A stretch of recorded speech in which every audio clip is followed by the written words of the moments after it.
नमस्कार। आप सबको मालूम चल गया है कि किसान यूनियन जो है उन्होंने सरकार का वो प्रपोज़ल जो था, प्रस्ताव था कि हम 1.5 साल के लिए जो ये कानून बनाए गए हैं, 3 कानून, उनको मुलतवी कर देते हैं, स्थगित कर देते हैं और फिर उनको रिव्यू करेंगे। आप अपना आंदोलन वापस ले लो, अपने अपने घरों को जाओ।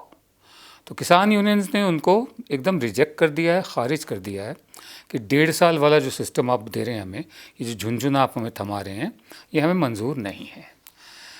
दर्शनपाल सिंह हैं किसान नेता, उनका ये कहना है कि जो 147 किसान मरे हैं जिन्होंने अपनी जान दी है ठंड में, वो इसलिए उन्होंने जान नहीं दी कि 1.5 साल के लिए कानून नहीं लागू किया जाएगा। ये अपने आप में सोचने की बात है। 147 लोग मर गए हैं, इनकी मौत का जिम्मेदार कौन है? कितना टाइम लगाया है? 10-10 दौर की बैठकें हो चुकी हैं, निकला कुछ नहीं है। कल रात भी हमने कहा था पंजाबी की कहावत, पानी मिच मदानी, मतलब पानी में ही आप पानी को मत रहे हो, निकलना कुछ है नहीं। किसान जानते हैं ये बात और उनको सारे कानूनों की समझ है, लेकिन अभी तक वही कॉलेज लेवल की जो पॉलिटिक्स होती है कि बातों में उलझाए रखो, उलझाए रखो, उलझाए रखो। मुझे याद आ रहा है प्रेम भाटिया हुआ करते थे, द ट्रिब्यून के संपादक हुआ करते थे, तो उनके नाम पर एक बहुत अच्छा अवार्ड भी है, प्रेम भाटिया अवार्ड। तो जुल्फ़िकार अली भुट्टो जब आए हुए थे यहाँ पर सन 65 की जंग के बाद, तो बातचीत चल रही थी सीमाओं को लेकर कि कौन कौन से इलाके हमने जो कब्ज़े में ले लिए हैं पाकिस्तान के। उधर ऊपर अखनूर वगैरह का एक आध इलाका पाकिस्तान के पास था। हम इछोगिल नहर तक पहुंच चुके थे लाहौर में। अब रोज़ बातचीत हो, स्वरण सिंह हमारे विदेश मंत्री थे, वो रोज़ नक्शे निकाल के बैठे होते थे और फिर कोई ना कोई नुक्ता रोज़ निकलता था, फिर मीटिंग ख़त्म हो जाती थी, फिर अगले दिन मीटिंग होती थी। इस तरह काफ़ी दिन मीटिंग चलती रही, कुछ निकल नहीं रहा था। तो प्रेम भाटिया को जुल्फ़िकार अली भुट्टो ने, उनके घर पे आए थे वो डिनर के लिए, उन्होंने बताया कि मैं तो फ्रस्ट्रेट हो गया हूँ। भुट्टो का कहना था कोई नतीजा निकलता ही नहीं है। ये सिंह साहब जो हैं, स्वरण सिंह विदेश मंत्री थे उस वक्त, या डिफेंस मिनिस्टर थे, याद नहीं, रोज़ नक्शे पे कुछ ना कुछ नुक्ता निकाल देते हैं। तो फिर प्रेम भाटिया ने, अगले दिन मुलाकात हुई उनकी स्वरण सिंह से, तो प्रेम भाटिया साहब ने उनसे पूछा कि वो भुट्टो था बहुत ही मतलब परेशान हो गया है, तो क्या बात है, कुछ निकल क्यों नहीं रहा? तो स्वरण सिंह हंसने लगे और पंजाबी में बोले, हा हा हा हा, हंस के, पा दिता ना पंबड़ पूसे विच, मैंने उसको कन्फ्यूजन में डाल दिया है ना एकदम, अब वो कन्फ्यूजन में ही घिरा रहेगा। तो ये कोशिश मतलब पहले हुआ करती थी, अब सीधे साधे आपके सामने ये लोग इतने अरसे से सड़कों पर बैठे हैं, औरतें बैठी हैं, बच्चे बैठे हैं, 147 लोग अपनी जान दे चुके हैं। दर्शनपाल कहते हैं, सही कहते हैं कि मतलब क्या 147 लोगों ने इसलिए जान दी कि 1.5 साल तक ये कानून लागू नहीं होंगे, फिर लागू हो जाएंगे। उसके अलावा एक ये भी फैसला किया गया है कि सरकार का कोई भी प्रस्ताव अब मंजूर नहीं किया जाएगा जब तक कि कानून वापस नहीं लिए जाते। और कल की मीटिंग में यही बात कही जाएगी, ये किसान यूनियन का कहना है कि कानून वापस लो, एमएसपी को कानूनी दर्जा दो। और ये जो हुआ है ये सर्वसम्मति से फैसला हुआ है, ये कहना है जोगिंदर सिंह उग्राहां जो किसान नेता है, उनका कहना है। मतलब जो हम शुरू से कहते आ रहे कि आमने सामने तो हो चुके हैं, सरकार अपनी आंखें नहीं खोल रही, मान नहीं रही, डिनाइल मोड में है। आर या पार ना हो जाए, बहुत ख़तरनाक नतीजे होंगे उसके। आर या पार ना हो जाए। 22 तारीख को ट्रैक्टर रैली जो होनी है उसको लेकर भी कोई सहमति नहीं है। कल की मीटिंग से क्या निकलता है देखेंगे। एक हिचकिचाहट है लोगों में कि जो वैक्सीन आई है, कोविड की वैक्सीन, इसको लगवाएं या ना लगवाएं, टीका लगवाएं या ना लगवाएं, हिचकिचाहट है। एक संस्था है, संस्था का नाम मैं आपको बताता हूँ, इसका नाम है लोकल सर्कल्स। इसने एक सर्वे किया है, इसके मुताबिक 69% लोग हिचकिचा रहे हैं ये टीका लगवाने में। इस हिचकिचाहट का, इस हेसिटेंसी का कारण क्या है, इसकी वजह क्या है? खैर, सर्वे ये कहता है कि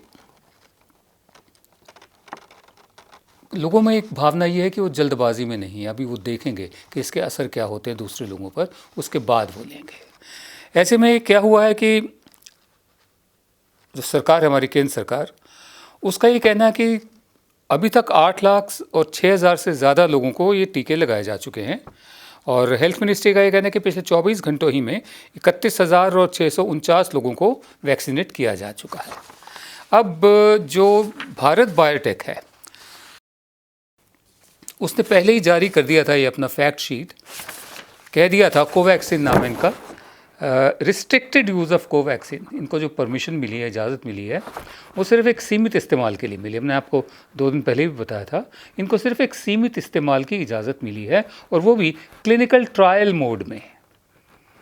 सैम्पल साइज़ लेते हैं ना कि इतने लोगों पर ट्रायल किया, उसके असर देखे, उसके बाद हाँ जो कुछ करना है उस पर तो किया, फिर बाद में इसको मतलब मास वैक्सीनेशन के लिए मार्केट में डाला।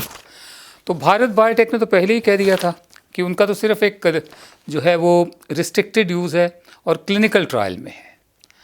अब हुआ क्या है कि जैसे मैंने आपको पहले बताया कि 59% लोग जो हैं, 69% लोग, माफ़ करें, 69% लोग जो हैं वो हिचकिचा रहे हैं। और सरकार की जो फिगर्स है मैंने आपको बता दी हैं। कम से कम 6 राज्यों में जो अधिकारी हैं, सरकारी अधिकारी हैं, उन्होंने कहा है कि लोगों की इस हिचकिचाहट के कारण जो कोरोना वायरस की जो वैक्सीन्स हैं वो बेकार जा रही हैं, क्योंकि लोग सामने नहीं आ रहे हैं। इससे स्टॉक पाइल होता जा रहा है, स्टॉक बढ़ता जा रहा है, और इन्वेंट्रीज जो हैं मिलियंस में, मतलब लाखों की तादाद में ये वैक्सीन्स वहाँ रुकी हुई हैं, लोग आ नहीं रहे हैं। साथ ही में नीति आयोग के मेंबर वी के पॉल हैं, वो उस कमेटी के अध्यक्ष भी हैं जो गवर्नमेंट कमेटी है वैक्सीन स्ट्रेटजी की। उन्होंने कहा कि जो हेल्थ वर्कर्स जो हैं, जो नहीं लगवा रहे हैं वैक्सीन, इंजेक्शन नहीं लगवा रहे हैं, वो अपनी जो सामाजिक जिम्मेदारी है उसको पूरा नहीं कर रहे हैं। वो जो हेल्थ वर्कर्स हैं, चाहे वो RML के रेजिडेंट डॉक्टर्स एसोसिएशन हो, इन्होंने कहा था कि हमें वो सीरम इंस्टीट्यूट की चाहिए, भारत बायोटेक की नहीं चाहिए। और भी बहुत से लोगों ने कहा कि वो नहीं लगवाना चाहते हैं। तो इनका कहना है कि वो अपनी सामाजिक जिम्मेदारी नहीं निभा रहे हैं। और फिर मैं आपको आगे बताऊं, सामाजिक जिम्मेदारी की जहाँ तक बात है, भारत बायोटेक का कहना है कि ये तमाम कैटेगरीज़ जो हैं इनको सलाह दी जाती कि है हमारा इंजेक्शन ना लगाएं। कैटेगरीज़ हैं जो लोग लगातार किसी बीमारी के लिए दवा ले रहे हैं, तो कब से ले रहे हैं, कितने अरसे से ले रहे हैं, और क्यों ले रहे हैं, बीमारी क्या है, ये मेडिकल ऑफिसर को वो बताएं, या मेडिकल ऑफिसर जो उनको टीका लगा रहा है उसका फ़र्ज़ है वो पूछे। उसके अलावा जिन लोगों को एलर्जीज़ है, एलर्जीज़ तरह तरह की हो सकती हैं, स्किन की हो सकती हैं, चमड़ी की, पोलन, जो फूल का पोलन होता है उससे हो सकती हैं, कुछ खाने की चीज़ों से हो सकती हैं, तरह तरह की एलर्जीज़ हो सकती हैं। तो जिनको एलर्जीज़ है वो भी मत लें, जिनको बुखार है वो तो बिल्कुल ना लें, और जिनको ब्लीडिंग डिसऑर्डर है, खून बहने की समस्या है, वो बिल्कुल ना लें। और उसके अलावा जिनके इम्यूनो सिस्टम, प्रतिरोधक क्षमता जिस्म की है, वो कॉम्प्रोमाइज़ है बीमारियों की वजह से, कोमॉर्बिडिटीज़, जैसे किसी को डायबिटीज़ है, किसी को कुछ और है, वो भी मत लें। और जो प्रेग्नेंट औरतें हैं जिनके बच्चा होने वाला है वो भी मत लें। और वो औरतें जो अपने बच्चों को दूध पिला रही हैं, अपना दूध पिला रही हैं, ब्रेस्ट फीडिंग कर रही हैं, वो भी ना लें। और अगर कोई और वैक्सीन ले रखी है कोविड की तो फिर बिल्कुल ना लें। अब जब इतनी सारी बातें हो गई हैं तो लोगों में हिचकिचाहट पैदा होना स्वाभाविक है, कुदरती लगता है। हम सिर्फ यही कह सकते हैं कि जो जितने भी लाखों की तादाद में लोगों को लगाए जा रहे हैं, इन्हीं को ही मतलब जैसे एक तरह से फील्ड ट्रायल माना जा रहा है। इसलिए लोग हिचकिचा रहे हैं कि चलिए थोड़ा अरसा बीत जाए, वक्त बीत जाए, जिन लोगों को लगाया गया है उनकी सेहत के नतीजे सामने आ जाएं, पता चल जाए कि सक्सेस रेट क्या है, एफिकेसी रेट क्या है, उसके बाद हम लगवाएंगे। इसी दौरान मंगलवार को सरकार ने कंफर्म किया कि ये कोविड की जो दवा है, वैक्सीन है, ये 6 पड़ोसी देशों को भेजी जाएगी। ये हैं देश हैं भूटान, मालदीव्स, बांग्लादेश, नेपाल, म्यांमार, सीशेल्स। मालदीव्स और भूटान सबसे पहले देश होंगे जो भारत का ये तोहफ़ा मंजूर करेंगे। और जो वैक्सीन भेजी जा रही है वो भारत बायोटेक की नहीं भेजी जा रही, पुणे बेस्ड जो सीरम इंस्टीट्यूट ऑफ इंडिया है, जिसकी एक इमारत में आज आग लगने की खबर आई थी, उसकी बनाई हुई वैक्सीन भेजी जाएगी, कोविशील्ड, कोवैक्सीन नहीं। बहरहाल हम यही कह सकते हैं कि लोग थोड़ा डरे हुए हैं, हालांकि सरकार की कोशिशें जारी हैं। बताया जा रहा है कि रिमाइंडर दिए जा रहे हैं कि आपकी अपॉइंटमेंट है, और भी मतलब ज़रियों से बताया जा रहा है कि इसके फ़ायदे क्या हैं, और हिचकिचाने की ज़रूरत नहीं, डरने की ज़रूरत नहीं है।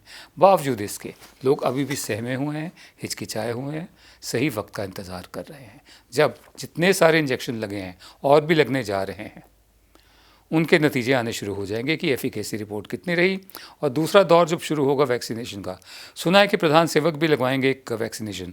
हम जानना चाहेंगे, प्रधान सेवक, मुख्यमंत्री जो और हैं, और भी मंत्री वगैरह सब लगवाएंगे, हम जानना चाहेंगे उन्होंने कौन सी वैक्सीन लगवाई। इससे भी लोगों में भरोसा बढ़ता है। रोज़ की तरह शो का समापन एक कविता से। आज की कविता फैज़ अहमद फैज़ की है। बहुत मशहूर है कविता, आप में से बहुत लोगों ने सुनी हुई है, लेकिन बहुत से लोगों ने नहीं भी सुनी है। कविता का उन्वान है, शीर्षक है कुत्ते। फैज़ साहब लिखते हैं, ये गलियों के आवारा बेकार कुत्ते, ये गलियों के आवारा बेकार कुत्ते कि बख्शा गया जिनको ज़ौक़े गदाई। अब ज़ौक़े गदाई का मतलब है भीख मांगने की आदत। ये गलियों के आवारा बेकार कुत्ते कि बख्शा गया जिनको ज़ौक़े गदाई, ज़माने की फिटकार सरमाया इनका। इनके लिए देखो जो पूंजी है वो यही है कि ज़माने से इनको फटकार मिलती रहती है। ज़माने की फटकार सरमाया इनका, जहाँ भर की दुत्कार इनकी कमाई। एक साथ साथ इसमें पैरेलल नैरेटिव भी है, आप खुद देखते जाइए किस किस पर लागू होता है ये गलियों के आवारा बेकार कुत्ते की बख्शा गया जिनको ज़ौक़े गदाई, ज़माने की फिटकार सरमाया इनका, जहाँ भर की दुत्कार इनकी कमाई। न आराम शब को, रात को, न आराम शब को, न राहत सवेरे, गलाजत में घर नालियों में बसेरे। जो बिगड़े तो एक दूसरे से लड़ा दो, जो बिगड़े तो एक दूसरे से लड़ा दो, ज़रा एक रोटी का टुकड़ा दिखा दो। न आराम शब को, न राहत सवेरे, गलाजत के घर नालियों में बसेरे। जो बिगड़े तो एक दूसरे से लड़ा दो, ज़रा एक रोटी का टुकड़ा दिखा दो। ये हर एक की ठोकरें खाने वाले, ये हर एक की ठोकरें खाने वाले, ये फाकों से उकता के मर जाने वाले। ये मजलूम मखलूक गर सर उठाएं। मजलूम माने जो दबा कुचला पीड़ित हो इंसान, और मखलूक का मतलब बशर, शख्स, दबा कुचला एकदम पीड़ित इंसान। ये मजलूम मखलूक गर सर उठाएं तो इंसान सब सरकशी भूल जाए। सरकशी माने घमंड जितना भी होता है ना ताकत वालों को, वो भूल जाए। ये मजलूम मखलूक गर सर उठाए तो इंसान सब सरकशी भूल जाए। ये चाहे तो दुनिया को अपना बना ले, ये चाहे तो दुनिया को अपना बना ले। ये आकाओं की हड्डियां तक चबा ले, ये आकाओं की हड्डियां तक चबा ले। कोई इनको एहसास ज़िल्लत दिला दे। एहसास ज़िल्लत माने जो इनका अपमान होता है, बेइज्जती होती है, उसका एहसास दिला दे। कोई इनको एहसास ज़िल्लत दिला दे, कोई इनकी सोई हुई दुम हिला दे। कोई इनको एहसास ज़िल्लत दिला दे, कोई इनकी सोई हुई दुम हिला दे। साथ ही साथ एक है और कविता मैं आपको पढ़ कर सुनाता हूँ, इसी के साथ ही मिलती जुलती है। ये भी बहुत मशहूर कविता है, इसका उन्वान है बोल। बोल के लब आज़ाद हैं तेरे, बोल के लब आज़ाद हैं तेरे, बोल ज़ुबां अब तक तेरी है। तेरा सुतवां जिस्म है तेरा सुडौल शरीर, तेरा सुतवां जिस्म है तेरा, बोल के जा अब तक तेरी है। देख के आहंगर की दुकान में, लोहार की दुकान में, भट्टी में, देख के आहंगर की दुकान में, तुंद हैं शोले सुर्ख है आहन। भड़क रहे हैं, तेज़ हैं शोले एकदम, और जो लोहा है वो एकदम लाल हो चुका है। तुंद हैं शोले सुर्ख है आहन, देख के आहंगर की दुकान में, तुंद हैं शोले सुर्ख है आहन। खुलने लगे कुफलों के दहाने, अब ताले खुलने लगे हैं, खुलने लगे कुफलों के दहाने। फैला हर एक जंजीर का दामन, बोल ये थोड़ा वक्त बहुत है, बोल ये थोड़ा वक्त बहुत है, जिस्म ज़ुबां की मौत से पहले। बोल कि सच जिंदा है अब तक, बोल कि सच जिंदा है अब तक। बोल जो कुछ कहना है कह ले, बोल के सच जिंदा है अब तक, बोल जो कुछ कहना है कह ले। नमस्कार। जब हमने HW न्यूज़ नेटवर्क की नींव डाली थी, तब हमने ये ठाना था कि न्यूज़ और इंफॉर्मेशन ये लोगों तक फ्री पहुंचनी चाहिए, मुफ्त पहुंचनी चाहिए। और हम आज भी ये वचन पर कायम है। पर जैसे आपको मालूम है, न्यूज़ चैनल चलाने के लिए पैसों की जरूरत है। तो हमको सबको न्यूज़ फ्री पहुंचाने के लिए कुछ मेंबर्स और कुछ सपोर्टर्स की जरूरत है। जी हां, मेरी आप सबसे गुजारिश कि आप सब HW न्यूज हिंदी की मेंबरशिप को ग्रहण करें।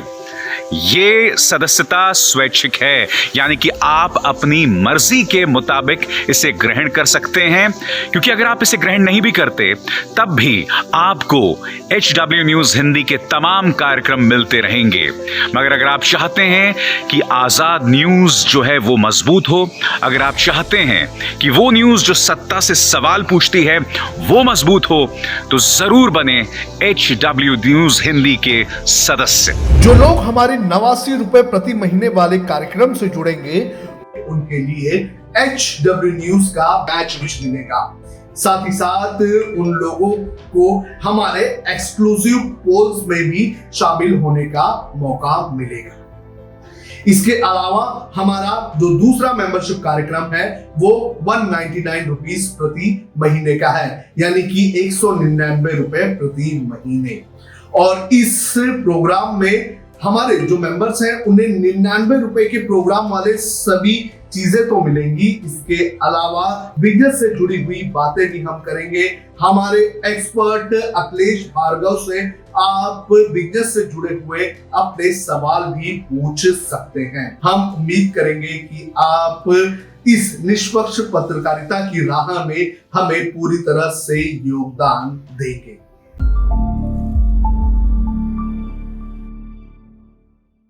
अब खबरें पाइए सबसे पहले हमारे मोबाइल न्यूज एप्लीकेशन पर।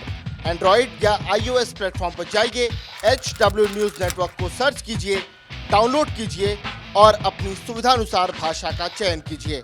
खबरों की भीड़ में अपने काम की खबर पाते रहिए।